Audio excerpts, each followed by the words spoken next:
Good morning students, welcome to the online classes of Lakshya polytechnic. Fifth semester electronics में हमने एक subject start किया था, इलेक्ट्रॉनिक मेजरमेंट 2। प्रीवियस लेक्चर में आपने एक ब्रीफ सिलेबस का स्टडी किया था। उसमें आपने देखा था कि किस यूनिट में हमें क्या क्या पढ़ना है। हमने आपको बताया था there you have to study what 7 unit. और लास्ट क्लास में ही हमने यूनिट 1 स्टार्ट किया था। यूनिट 1 का नाम है हाई फ्रीक्वेंसी मेजरमेंट। उसमें हमने कुछ इंट्रोडक्शन भी आपको दिया था प्रीवियस क्लास में।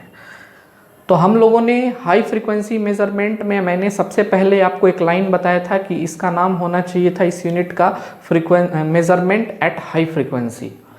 कहने का मतलब ये है कि हमें resistance, capacitor, inductor and quality factor of any circuit हमें मेज़र करना है। तो हम लोग इसको मेज़र कर पाते थे। एट लो फ्रीक्वेंसी इसका मेजरमेंट बिल्कुल हमारा कैसा होता था, ब्रिज के मदद से होता था। डिफरेंट टाइप ऑफ ब्रिज मैंने प्रीवियस क्लास में आपको बताया था कि इंडक्टेंस को मेज़र करने के लिए हम लोग कौन से ब्रिज का यूज करते हैं, या रेसिस्टेंस को मेज़र करने के लिए, या quality factor of any circuit को मेज़र करने के लिए। क्वालिटी फैक्टर मतलब जो कि परफॉर्मेंस ऑफ एनी सर्किट को बताता है, किसी इलेक्ट्रिकल सर्किट या इलेक्ट्रॉनिक सर्किट के परफॉर्मेंस को बताता है। इसको मेज़र करने के लिए डिफरेंट टाइप ऑफ ब्रिज हमारे पास अवेलेबल था at low frequency. But at high frequency, मतलब हाई फ्रीक्वेंसी यहाँ पे हम 0.1 मेगाहर्ट्ज से 100 मेगाहर्ट्ज के बीच में हमने बताया था कि अगर इस रेंज में, अगर हम लोग इस रेंज में या इससे ज़्यादा रेंज में अगर हम लोग ब्रिज का मदद लेंगे मेज़रमेंट करने के लिए रेसिस्टेंस, इंडक्टेंस और कैपेसिटेंस का, तो ये रिज़ल्ट तो देगा लेकिन ये हमारा एक्यूरेट रिज़ल्ट नहीं दे पाएगा। इसका रीज़न क्या था? हमने प्रीवियस क्लास में आपको बताया था कि इसका रीज़न था there is some special effect जो कि सिर्फ हाई फ्रीक्वेंसी पर ही होता है, लो फ्रीक्वेंसी पे नहीं होता है। There is some special effect. उसी स्पेशल इफेक्ट का नाम मैंने दिया था इनहेरेंट इफेक्ट। तो अगर हम इस इनहेरेंट इफेक्ट को हाई फ्रीक्वेंसी पर जो होता है इसको काउंट अगर नहीं करेंगे तो जाहिर सी बात है कि ये हमारे रिजल्ट में इनएक्यूरेसी प्रोड्यूस करेगा। ये हमारे रिजल्ट में क्या करेगा? इनएक्यूरेसी को डाल देगा। अब ये हाई फ्रीक्वेंसी पर जो इनहेरेंट इफेक्ट होता है ये क्या है? What is that inherent effect? तो मैंने आपको प्रीवियस क्लास में बोला था कि इस चीज़ को मैं नेक्स्ट क्लास में डिस्कस करूंगा। तो let us discuss in this class. इस क्लास में हम लोग डिस्कस करते हैं कि वो इनहेरेंट इफेक्ट क्या है जो कि हाई फ्रीक्वेंसी पर ओरिजिनेट हो जाता है, लो फ्रीक्वेंसी पर वो नहीं होता है। इनहेरेंट कहने का मतलब यही होता है। इनहेरेंट कहने का मतलब यही होता है कि कुछ टाइम के बाद ये कुछ पर्टिकुलर रेंज ऑफ फ्रीक्वेंसी के बाद ओरिजिनेट हो जाना, that is called what? Inherent effect. जैसे you can take the example, human beings के अंदर में भी इनहेरेंट इफेक्ट होता है। जैसे फॉर एग्जांपल जब बच्चा हमारा बड़ा होता जाता है तो उसके फादर का गुण उस बच्चे के अंदर आ जाता है, तो that is called what? Inherent effect. ठीक है ना? वंशावली के हिसाब से हम लोग हिंदी में इसको बोलते हैं। तो इनहेरेंट का यही मतलब है कि eight particular condition that effect will automatically arise in that, उसके अंदर automatically arise हो जाएगा। ठीक है? जिसके कारण से हमारे पास क्या होगा? there will be some problem, कुछ प्रॉब्लम्स आएगी। तो let us discuss, हम लोग इसको डिस्कस करते हैं। तो हमने यहाँ पे हमें लिखना है कि at high frequency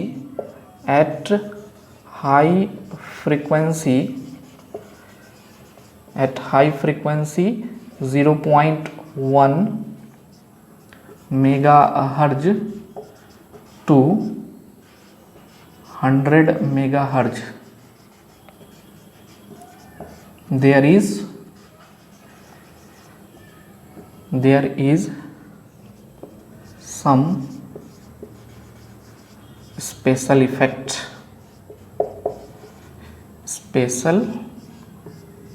effect known as inherent effect,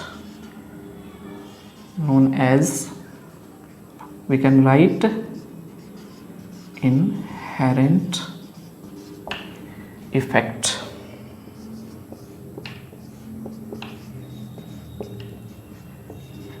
ठीक है। तो कुछ इनहेरेंट इफेक्ट आज के क्लास में हम लोग डिस्कस करते हैं। तो फर्स्ट है high reactance,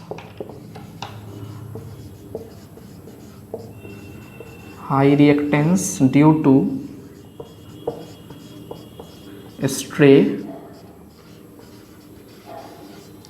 stray series inductance। ये पहला special effect you can say this is the first special effect जो कि हाई फ्रीक्वेंसी पर क्या हो जाता है, एराइज हो जाता है जब हम लोग ब्रिज से क्या करेंगे, रेसिस्टेंस, कैपेसिटर और इंडक्टर का क्या करेंगे, मेजरमेंट करेंगे। अब थोड़ा सा इसके बारे में हमको समझना है कि high reactance due to stray series inductance, ठीक है ना, इसके बारे में हमको थोड़ा सा क्या करना है, समझना है और देखना है कि आखिर ये क्या करता है, ठीक है।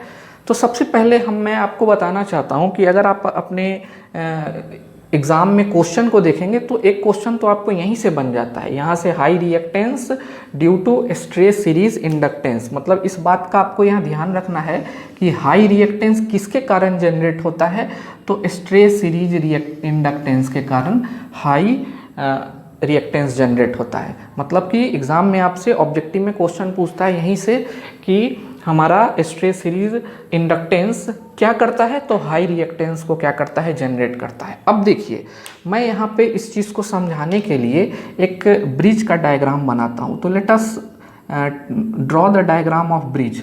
यहाँ पे एक ब्रिज का डायग्राम मैं बना लेता हूँ।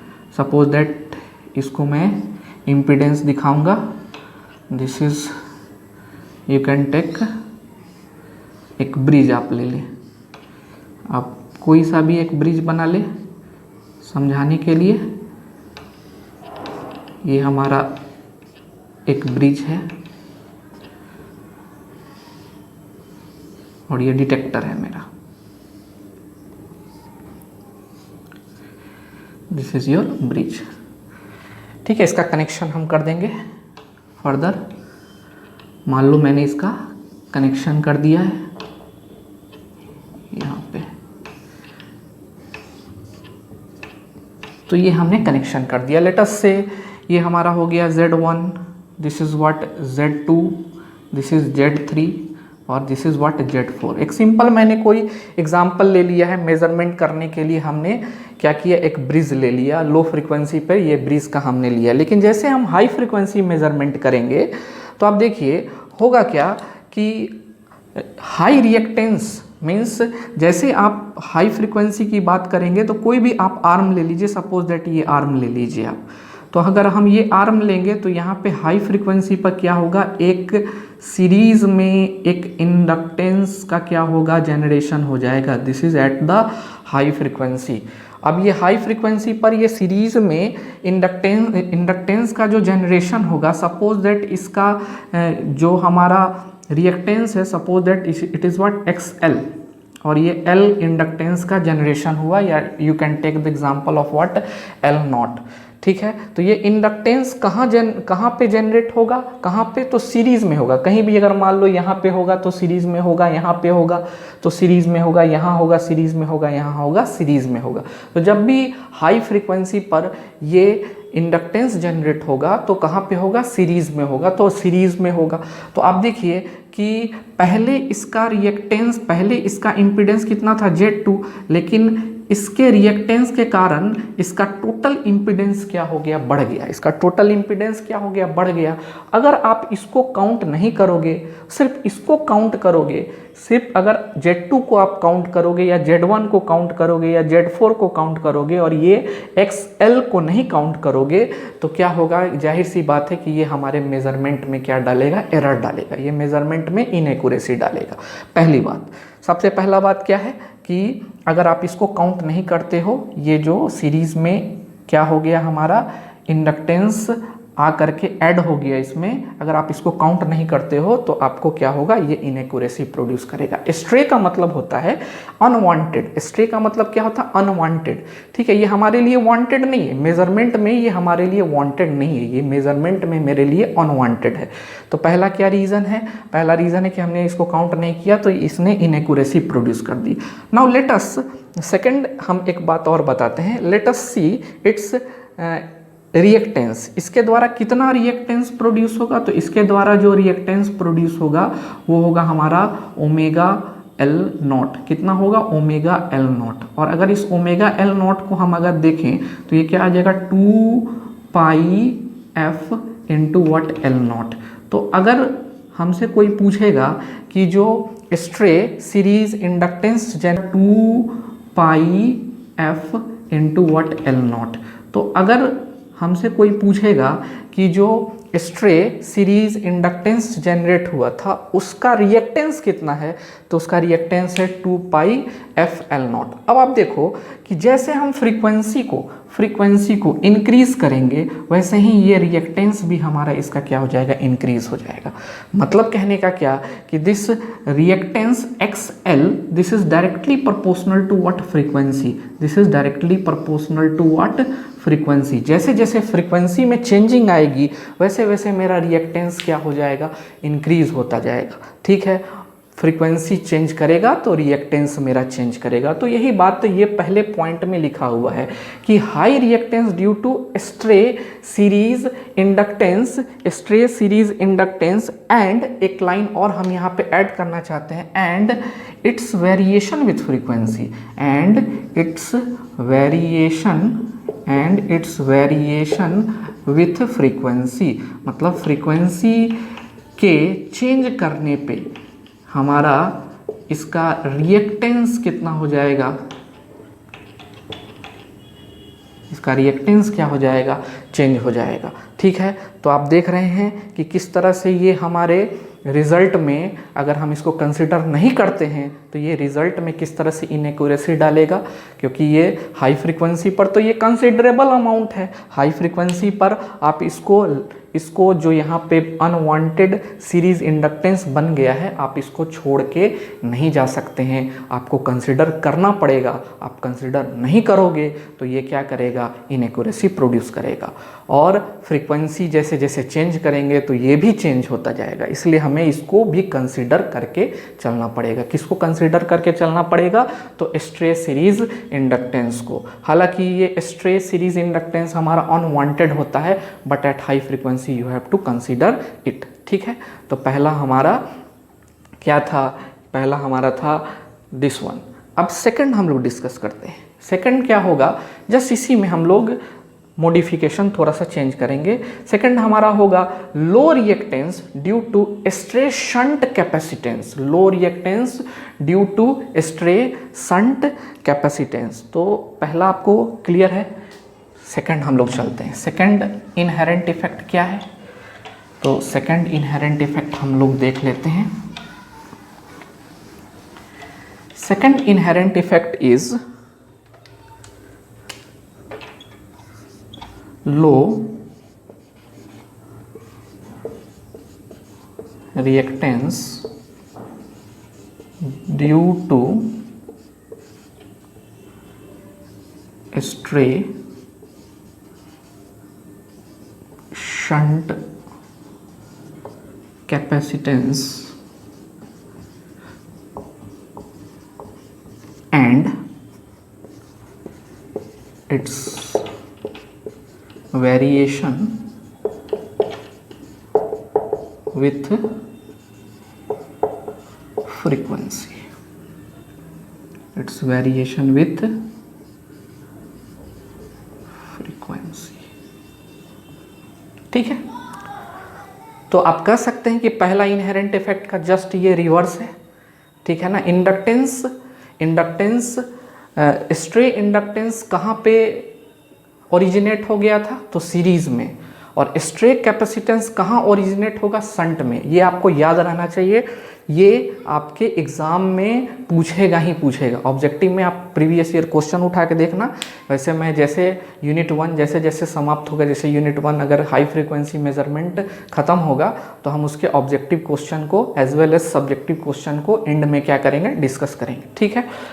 तो आप देखेंगे कि पहला और दूसरे पे एग्ज़ाम में कभी कभी क्वेश्चन पूछ दिया है कि अगर शंट कैपेसिटेंस का जनरेशन होगा तो वो हमारे रिएक्टेंस को हाई करेगा कि लो करेगा, तो हमारे रिएक्टेंस को क्या करेगा, लो करेगा, ठीक है। तो चलिए इसको भी हम लोग डिस्कस कर लेते हैं। Let us take the example of what bridge. अगर हम एक ब्रिज का एग्जांपल बनाएं तो आप ब्रिज का एग्जांपल बना सकते हो। मैं यहाँ पे ब्रिज का एग्जांपल बनाता हूँ। यहाँ मैंने एक ब्रिज बना दिया। एकदम बिल्कुल आपको स्टेप बाय स्टेप समझना है, इसमें किसी प्रकार का कोई कन्फ्यूज़न आपको नहीं होना चाहिए, ठीक है। मैंने एक ब्रिज बनाया। ये ब्रिज के बारे में आप लोग मेज़रमेंट 1 में पढ़े होंगे। यहाँ डिटेक्टर लगा होता है, कोई सा भी आप ब्रिज ले लें, ठीक है। मैंने ये ब्रिज ले लिया यहाँ। अब देखिए नाम दे दीजिए यहाँ Z1, this is what, Z2, Z3 और ये क्या हो गया मेरा, Z4 हो गया। तो अब क्या होगा, ये किसी भी आर्म को आप कंसीडर कर लें तो इसके शंट में होगा। तो शंट ये हो गया हमारा। तो शंट में क्या डेवलप हो जाएगा, तो शंट में हमारा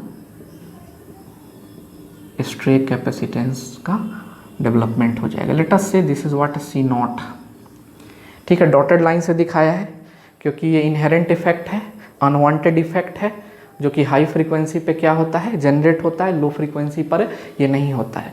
अच्छा, इस प्रकार का जो आप कैपेसिटेंस जो जनरेट हो गया, यहाँ आपने बीजेटी पढ़ा होगा, FET पढ़ा होगा, बीजेटी पढ़ा होगा। तो एट हाई फ्रीक्वेंसी बीजेटी के चारों तरफ क्या हो जाता है, एक इनहेरेंट इफेक्ट वहाँ भी प्रोड्यूस होता है, जिसको हम लोग इंटर इलेक्ट्रोड कैपेसिटेंस बोलते हैं। तो हाई फ्रीक्वेंसी पर आपने देखा होगा कि बीजेटी के चारों तरफ एक इंटर इलेक्ट्रोड कैपेसिटेंस का डेवलपमेंट होता है। आउट ऑफ दैट कैपेसिटेंस जो बेस टू कलेक्टर जो होता है वो हमारा कैसा, वो हमारा एक निगेटिव फीडबैक की तरह काम करता है। तो वहाँ भी आपने देखा होगा। तो उसी तरह हाई फ्रीक्वेंसी पर क्या होगा कि इसके शंट में, इसके कहाँ पे जनरेट होगा, शंट में। यहाँ पे हमने लिखा है, इस चीज़ को आपको ध्यान देना है, low reactance due to stray shunt capacitance, low reactance due to stray shunt capacitance. अब देखिए ये इस आर्म के रिएक्टेंस को क्या करेगा, लो कर देगा, क्योंकि ये किसमें कैसे कनेक्टेड है, पैरेलली कनेक्टेड है। आपने देखा है कि अगर कोई भी रेसिस्टेंस हो या रिएक्टेंस हो पैरेलल में कनेक्टेड होता है तो वो क्या करता है, वो हमारे रिएक्टेंस को क्या करता है, कम कर देता है। तो जाहिर सी बात है कि अगर आप इस अनवांटेड इफेक्ट को, अगर आप इस इनहेरेंट इफेक्ट को कंसिडर नहीं करोगे तो ये क्या करेगा, मेजरमेंट के रिजल्ट में इनएक्यूरेसी को क्या करेगा, प्रोड्यूस करेगा। तो आपको क्या करना है, इसको भी क्या करना है कि इसको भी आपको कंसिडर करके चलना है। आप देख लो, अगर आप इसके रिएक्टेंस को निकालोगे, let us find out the reactance. हम लोग यहाँ इसके रिएक्टेंस को निकालते हैं। तो कैपेसिटेंस के रिएक्टेंस को हम लोग XC से रिप्रेजेंट करते हैं, and this is nothing but equal to 1 upon what, omega C0, ठीक है। जे हम लोग यहाँ पे यूज़ नहीं कर रहे हैं, हम सिर्फ मैग्नीट्यूड की बात करते हैं, ठीक है ना। तो हम सिर्फ मैग्नीट्यूड की बात करें, इसलिए जे का यूज़ नहीं कर रहे हैं। XC का वैसे वैल्यू यही होता है हमारा। तो हमने इसका रिएक्टेंस निकाला, this is nothing but it is called capacitive reactance. तो अगर आप इसको फर्दर लिखना चाहो तो आप लिख सकते हो 1/2πf इंटू वाट, C0।